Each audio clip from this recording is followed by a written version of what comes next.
17 आपके जो है वो पार्टिसिपेंट्स हो गए। अच्छा, लेक्चर जो आपका है मेनली आज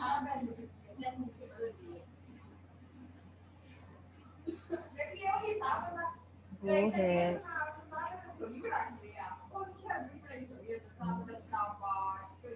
अच्छा, आपको जो है वो स्क्रीन नजर आ रही है ना मेरी?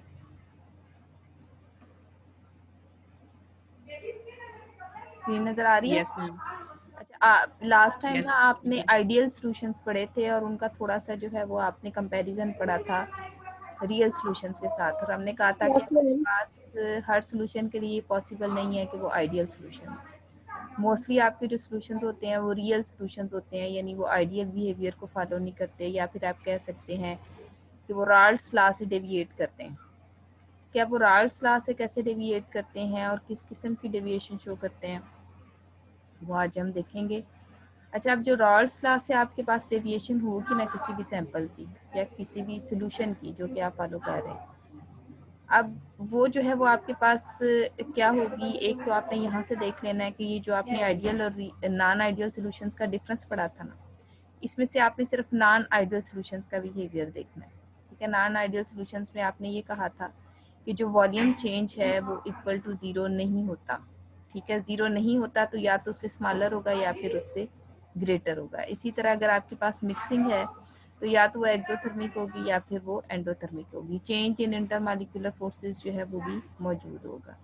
तो अब एक्चुअली अगर आप देखें तो जो नॉन आइडियल सॉल्यूशंस हैं उनमें दो तरह का बिहेवियर है। एक तो ये कि वो एक्सपेक्टेड से कम रिजल्ट शो कर सकते हैं और एक्सपेक्टेड से ज़्यादा रिजल्ट शो कर सकते हैं। इसी तरह जो है वो हीट को एब्जॉर्ब कर सकते हैं, हीट को एमिट कर सकते हैं, इंटरमॉलिक्यूलर फोर्सेस को बढ़ा सकते हैं और इंटरमॉलिक्यूलर फोर्सेस को कम कर सकते हैं। ये याद है जो आपने लास्ट लेक्चर में पढ़ा था? यस मैम, याद है। अब इसका मतलब क्या है कि नॉन आइडियल सॉल्यूशन एक्चुअली आपके पास क्या कर सकता है कि वो पहले से मौजूद जो बिहेवियर था, जो रॉल्ड्स लॉ के अकॉर्डिंग हमारा एक्सपेक्टेड था, उसको कम भी कर सकता है और उसको ज़्यादा भी कर सकता है। या कम करेगा या ज़्यादा करेगा, दो ऑप्शन है इसका। इसी तरह एक्सोथर्मिक मिक्सिंग करेगा या एंडोथर्मिक मिक्सिंग करेगा, इंटरमॉलिक्यूलर फोर्सेस को बढ़ा देगा या इंटरमॉलिक्यूलर फोर्सेस को कम कर देगा। तो अब यहाँ पे भी उसने डेविएशन शो किया, उसने दो तरह के बिहेवियर शो किया, या फिर उसने इंक्रीज किया एक्सपेक्टेड रिजल्ट को या डिक्रीज किया। इस बेस पे हम ये कहते हैं कि हमारे पास जो नॉन आइडियल सॉल्यूशंस हैं उनका जो बिहेवियर है या उनका जो राल्ड्स लॉ से जो उनकी डेविएशन है, उसके अंदर भी फर्दर टू ऑप्शंस हैं आपके पास। अगर आप इन सबको देखते हैं तो आप कहते हैं कि इसके अंदर भी फर्दर टू ऑप्शंस हैं। ठीक है, जैसे रियल सॉल्यूशंस के बारे में सबसे पहली चीज़ जो हमने पढ़ी थी कि ये राल्ड्स लॉ को बे नहीं करते। अब ये दो तरह से राल्ड्स लॉ को बे नहीं करते, या तो राल्ड्स लॉ से कम जो है वो बिहेवियर शो करते हैं या राल्ड्स लॉ से इम्प्रूव रिजल्ट शो करते हैं।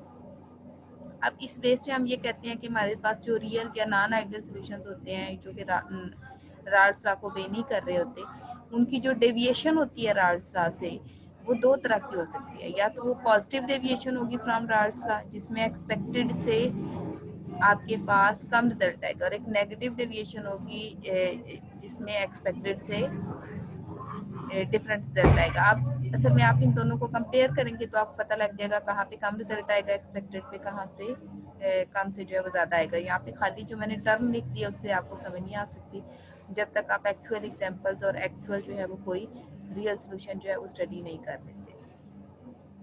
बस आप फिलहाल यहाँ पे ये याद रखें कि आपके पास जो राल्ड्स लॉ से डेविएशन है वो पॉजिटिव भी हो सकती है और नेगेटिव भी हो सकती है, यानी दो तरह की डेविएशन हो सकती है। अब पहले हम आ जाते हैं पॉजिटिव डेविएशन फ्रॉम राल्ड्स लॉ पे। अच्छा, ये उस वक्त होता है जब हम एक पोलर लिक्विड को एक नॉन पोलर लिक्विड के अंदर मिक्स करके सॉल्यूशन बनाते हैं। आ रही है बात की समझ? ऑप्शन असल में हमारे पास तीन है, पोलर को पोलर में मिला दें, नॉन पोलर को नॉन पोलर में मिला दें, या पोलर को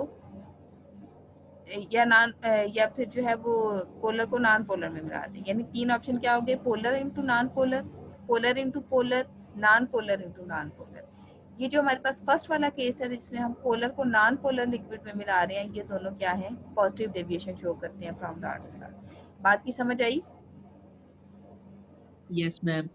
ठीक है, जैसे मैं क्या करती हूँ, अगर कि नेगेटिव डेविएशन की बात करती हूँ तो उसमें मैं ये कहती हूँ कि जो बाकी दोनों केसेस हैं वो नेगेटिव डेविएशन में आते हैं, यानी अगर मैं पोलर लिक्विड को पोलर में डिजॉल्व करूँ या नॉन पोलर को नॉन पोलर में डिजॉल्व करूँ तो नेगेटिव डेविएशन होगी, लेकिन अगर मैं पोलर को पोलर में डिजॉल्व करूँ तो पॉजिटिव डेविएशन होगी। यानी अगर लाइक डिजॉल्व लाइक फॉलो हो रहा है, ठीक है, कि पोलर सोल्यूट को आप पोलर सॉल्वेंट में डिजॉल्व कर रहे हैं तो आपकी नेगेटिव डेविएशन होगी, लेकिन अगर जो है वो लाइक डिजॉल्व लाइक फॉलो नहीं हो रहा, पोलर नॉन पोलर के अंदर मिक्स हो रहा है, तो ये पॉजिटिव डेविएशन है। आप क्लियर?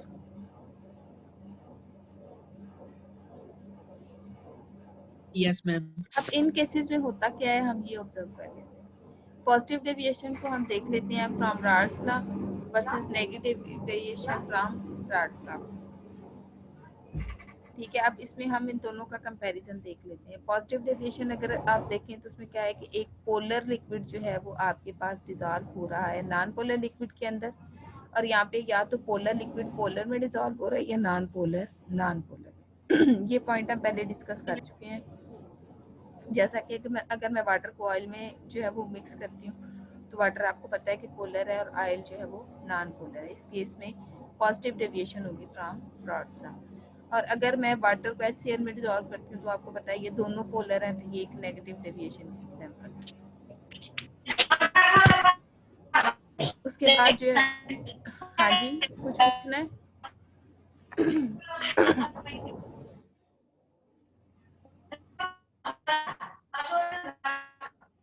आवाज नहीं आ रही है आपकी।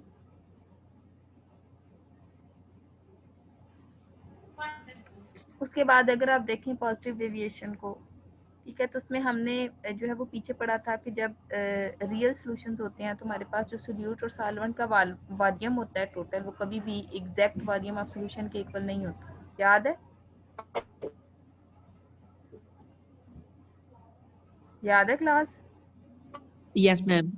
इसका या मतलब तो ये वो है बढ़ जाएगा या कम या हो उससे जाएगा। इंक्रीज हो जाएगा या उससे डिक्रीज हो जाएगा। अब अगर तो आपका सोल्यूट और सॉल्वेंट को मिलाने से जो टोटल वॉल्यूम है वो कंपोनेंट के वॉल्यूम से कम है, ठीक है, तो उस वक्त हम कहेंगे कि ये आपके पास क्या है, यानी आपके पास इन दोनों का जो आपके पास वॉल्यूम था वो वॉल्यूम आपके पास जो है वो ज़्यादा था, लेकिन जो आपके पास सॉल्यूशन का वॉल्यूम है वो क्या है,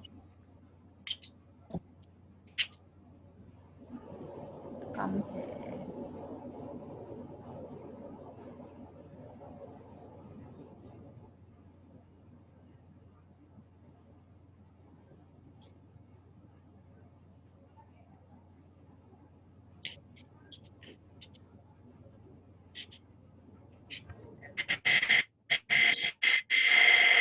स्क्रीन नजर आ रही है आप लोगों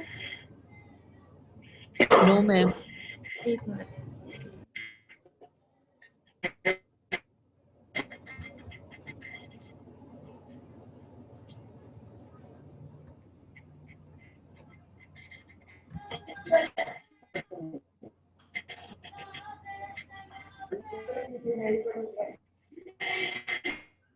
अभी भी नहीं नजर आ रही?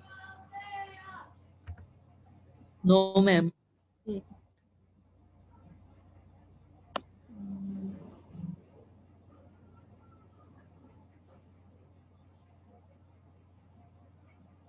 अब आइए। यस मैम अब आ रही है। ठीक है, ये थोड़ा सा शायद यहाँ पे डिस्कनेक्ट हो गया। अच्छा, अब अगर आप सोल्यूशन का वॉल्यूम देखें यहाँ पे तो 5 ml अगर आपके पास जो है वो सोल्यूट के हैं, कि जो दोनों आपने जो है सॉल्वेंट या दोनों लिक्विड जो मिक्स किए हैं, डेफिनेटली बाय डेफिनेशन उसके अंदर जो है वो एक सोल्यूट होगा एक सॉल्वेंट होगा, ठीक है। अगर आपने क्या किया है कि इधर जो है वो सॉल्वेंट के 5 ml ऐड किए हैं, इसके 5 ml ऐड किए हैं, टोटल आंसर आपके पास आ रहा है 9 ml। इसका मतलब है कि सोल्यूशन का वॉल्यूम जो है वो क्या है आपके पास ग्रेटर होना चाहिए यहाँ पे। अच्छा, ये ना थोड़ा सा इन्वर्ट हो गया, इसको ना आपने ठीक कर लेना है। यहाँ पे इसका आना चाहिए आंसर ग्रेटर देन 9, यहाँ पे 11 आएगा और यहाँ पे 9 आएगा।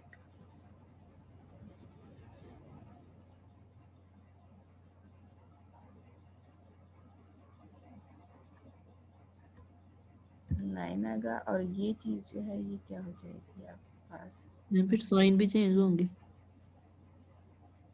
यहाँ पे आपके पास सोल्यूशन का वॉल्यूम ज़्यादा है।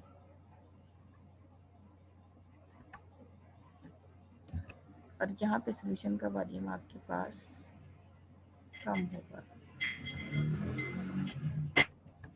अब ठीक है, यस मैम। ये इसी तरह होगा। ये एक्चुअल है आपके पास कि आप जब सोल्यूट और सॉल्वेंट को मिक्स करते हैं तो आपके पास जो एक्चुअल वॉल्यूम होता है, जितना एक्सपेक्टेड तो था कि आपका 10 होना चाहिए, लेकिन ये एक्सपेक्टेड से ज़्यादा आ गया, 11 आ गया, और इस केस में एक्सपेक्टेड से कम आएगा। मैम ये ज्यादा क्यों आता है, रीजन इसकी क्या है? इसकी रीज़न जो है वो आपके पास क्या है, आप असल में आपके पास जब दो लिक्विड जो है ना, एक आपके पास वाटर है और एक ऑयल है, दोनों आप एक दूसरे के साथ मिक्स कर रहे हैं, तो जिस सरफेस पे, जिस बाउंड्री पे वो एक दूसरे के साथ टच करते हैं, जैसे कि आपने एक बीकर के अंदर नीचे ऑयल लिया हुआ है, ऊपर वाटर लिया हुआ है, जहाँ पे एयर और वाटर, ये वाटर और ऑयल की बाउंड्री है ना, वहाँ पे अगर आप नोट करें तो वाटर जो है वो भी अपना वेपर प्रेशर जो है वो बढ़ाने की कोशिश करता है, ऑयल भी अपना वेपर प्रेशर बढ़ाने की कोशिश करता है बाउंड्री पे। अब जब वो अपना वेपर प्रेशर बढ़ाने की कोशिश करते हैं, वेपर्स प्रोड्यूस होता है, तो क्या होता है कि वो थोड़ा सा प्रेशर डेवलप हो जाता है उस सरफेस के ऊपर जहाँ पे ये दोनों एक दूसरे के साथ मीट कर रहे होते हैं।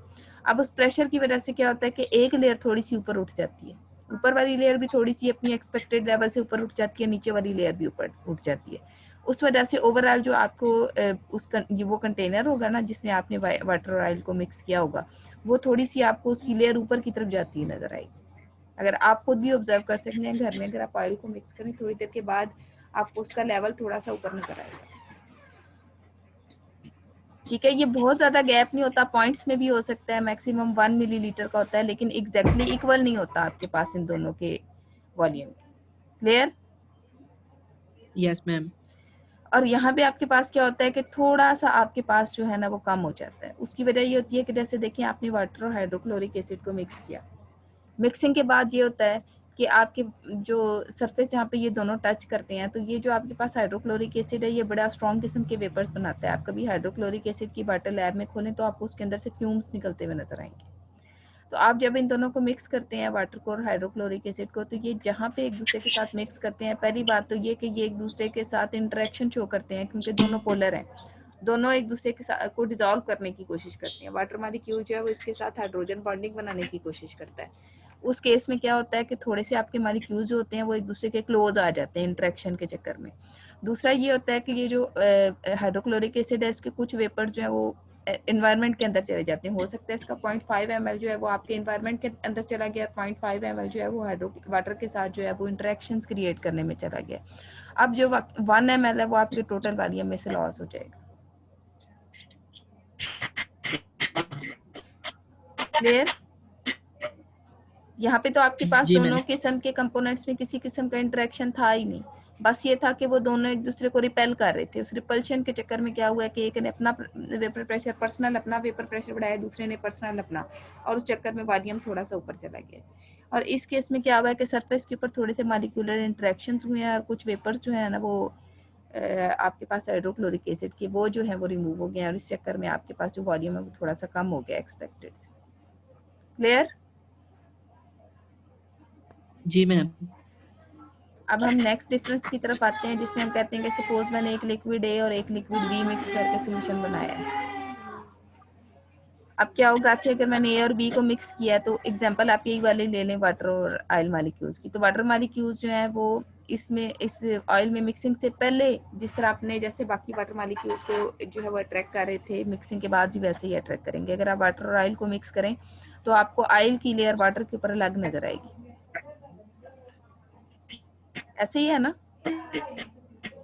अगर ये दोनों एक जी दूसरे मैम। को इंटरमिक्स करते होते तो आपको हर जगह पे ऑयल के कोई ना कोई पार्टिकल जो है उसकी वो जो एक स्पेसिफिक वो फीचर्स हैं, उसकी करेक्टरिस्टिक है, उसकी वजह से, उस टेक्सचर की वजह से, जहाँ जहाँ पे वाटर में ऑयल होता है ना आपको वो फील होता है कि यहाँ पे ऑयल मौजूद है, आप उसको देख सकते हैं। लेकिन जब आप वाटर में ऑयल को मिक्स करते हैं तो वो आपको सिर्फ सरफेस पे नजर आता है, क्योंकि वो सिर्फ अपने जैसे वाटर मॉलिक्यूल्स को इंटरेक्ट करता है। वो नॉन पोलर है और जो आपके पास वाटर है ये पोलर है। वाटर जो है वो अपने जैसे पोलर मॉलिक्यूल्स को इंटरेक्ट करता है, ये अपने जैसे नॉन पोलर को इंटरेक्ट करता है। उस वजह से क्या होता है कि मिक्सिंग से पहले जो आपके पास फोर्सेस ऑफ अट्रैक्शन होती है सोल्यूशन की, मिक्सिंग के बाद भी वही रहती है। क्लियर? ना ही वाटर जो है वो ऑयल के मॉलिक्यूल्स को अट्रैक्ट करके कोई नई किस्म की अट्रैक्शन डेवलप करेगा, ना ऑयल वाटर के मॉलिक्यूल्स को अट्रैक्ट करके कोई नई अट्रैक्शन डेवलप करेगा। क्लियर? Yes ma'am. और अगर जो है वो आप चाहते हैं नेगेटिव इसकी मिक्सिंग की तरफ, तो फोर्सेस जो बिफोर मिक्सिंग होंगी, ए जो आपके पास एक किस्म के मालिक्यूल्स की इंटरेक्शन है, ए के सारे मालिक्यूल्स अपने जैसे ए मालिक्यूल्स को अट्रैक्ट करेंगे, बी के सारे मालिक्यूल्स अपने जैसे बी मालिक्यूल्स को अट्रैक्ट करेंगे। जो forces of attraction before mixing होंगी वही forces of attraction after mixing भी होंगी। न्यू फोर्सेज ऑफ अट्रैक्शन आपके पास तब होती हैं या मिक्सिंग के बाद फोर्सेज ऑफ अट्रैक्शन में तब फर्क पड़ता है जो एक दूसरे को अट्रैक्ट करते हैं, ये एक दूसरे को अट्रैक्ट ही नहीं करते। उसके बाद अगर आपके पास नेगेटिव डेविएशन है तो लिक्विड ए भी है, लिक्विड बी भी है। ए और बी को आप मिक्स करें, सपोज वाटर और हाइड्रोक्लोरिक एसिड को ही आपने मिक्स किया, उसके रिजल्ट में क्या होगा कि वाटर और हाइड्रोक्लोरिक एसिड के मॉलिक्यूल्स एक दूसरे के साथ फोर्सेज ऑफ अट्रैक्शन डेवलप कर लेंगे। मिक्सिंग से पहले अगर ए फोर्सेज ऑफ अट्रैक्शन थी, बी मॉलिक्यूल को अट्रैक्ट कर रहा था, मिक्सिंग के बाद ए बी को अट्रैक्ट करना शुरू कर देगा, तो फोर्सेज ऑफ अट्रैक्शन में चेंज आ जाएगा।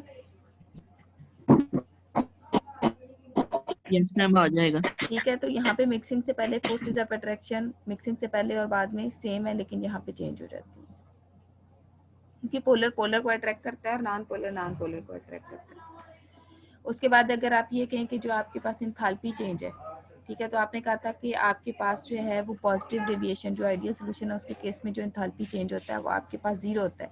यानी आप जब सोल्यूट और सॉल्वेंट को मिक्स करते हैं, दो लिक्विड्स को मिक्स करते हैं, तो ना ही हीट रिलीज होती है ना ही हीट एब्जॉर्ब होती है। यानी ये आपके पास या तो एक्सोथर्मिक मिक्सिंग होती है या फिर एंडोथर्मिक मिक्सिंग होती है, ना ही एंडोथर्मिक मिक्सिंग होती है।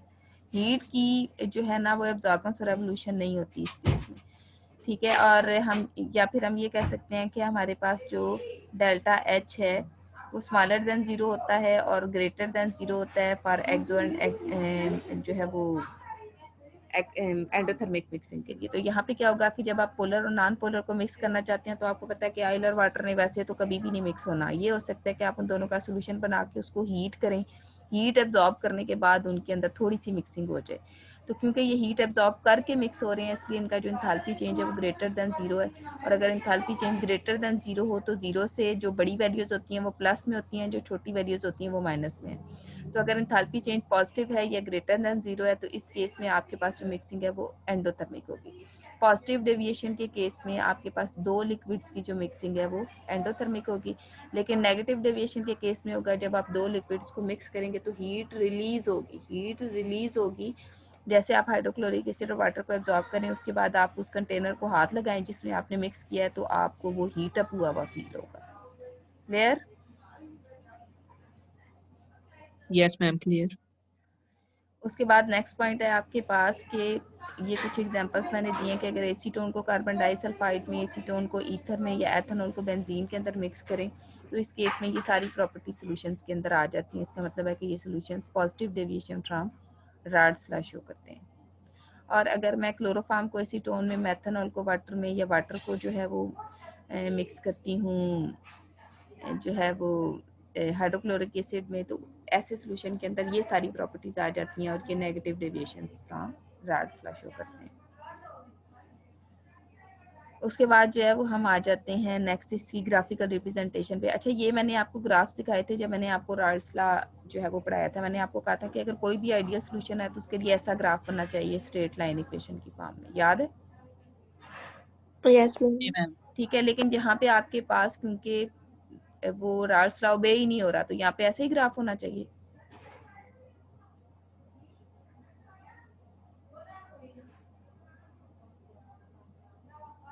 राड्स ला ओबे ना हो तो भी ऐसे ही आपके पास ग्राफ होना चाहिए।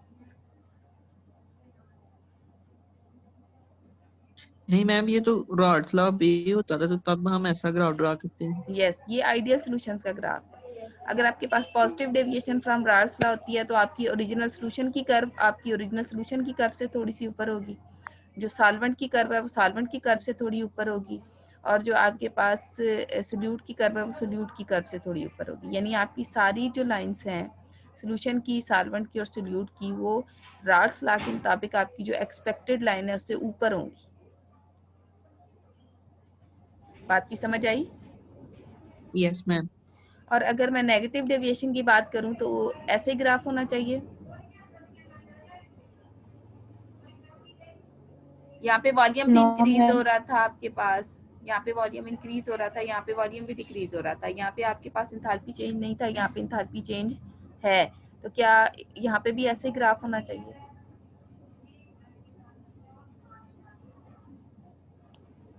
नो मैम, इसका ग्राफ थोड़ा नीचे को आएगा। इसका थोड़ा सा नीचे को होना चाहिए। ये देखें, इसका ऐसा ग्राफ बनेगा। क्लियर? ठीक है, आपको ये ग्राफ दिया जाए तो आपने समझ जाना है कि नॉन आइडियल सोल्यूशन है और positive deviation from rods show करता है, और ये दिखाया जाए तो आपने समझ जाना है कि जो है वो आपके पास नॉन आइडियल सोल्यूशन है लेकिन negative deviation from rods show करता है। क्लियर? Yes ma'am. ठीक है, तो ये थे आपके पास से कुछ ग्राफ, जैसे इसमें एसीटोन और कार्बन डाइसल्फाइड का ग्राफ आता है, वो ऐसा होता है आपके पास पॉजिटिव डेविएशन में। ठीक है, ये आपके पास vapour pressure of carbon disulphide को शो कर रहा है, ये वेपर प्रेशर ऑफ एसीटोन को शो कर रहा है, और यहाँ पे आपके पास वेपर प्रेशर है ओवरऑल सॉल्यूशन का। ये फर्स्ट एग्जांपल हमने देख ली। सेकंड, अगर हम एसीटोन को क्लोरोफॉर्म में मिक्स करते हैं, ठीक है, तो यहाँ पे आपके पास ऐसा ग्राफ बनेगा जो आपके पास क्लोरोफॉर्म है, ठीक है, उसकी जो वेपर प्रेशर की कर्व है वो थोड़ी सी नीचे होगी, जो एसीटोन की वेपर प्रेशर की कर्व है वो भी थोड़ी नीचे होगी, और जो सोल्यूशन की वेपर प्रेशर की कर्व है वो भी थोड़ी सी एक्सपेक्टेड से नीचे होगी। क्लियर? Yes ma'am. तो ये आपका लेक्चर यहाँ पे एंड हो जाता है। ये वाला टॉपिक अभी मैंने आपको एक और टॉपिक पढ़ाना है, इससे रेलिवेंट आपका कोई क्वेश्चन है तो मुझे बता दें।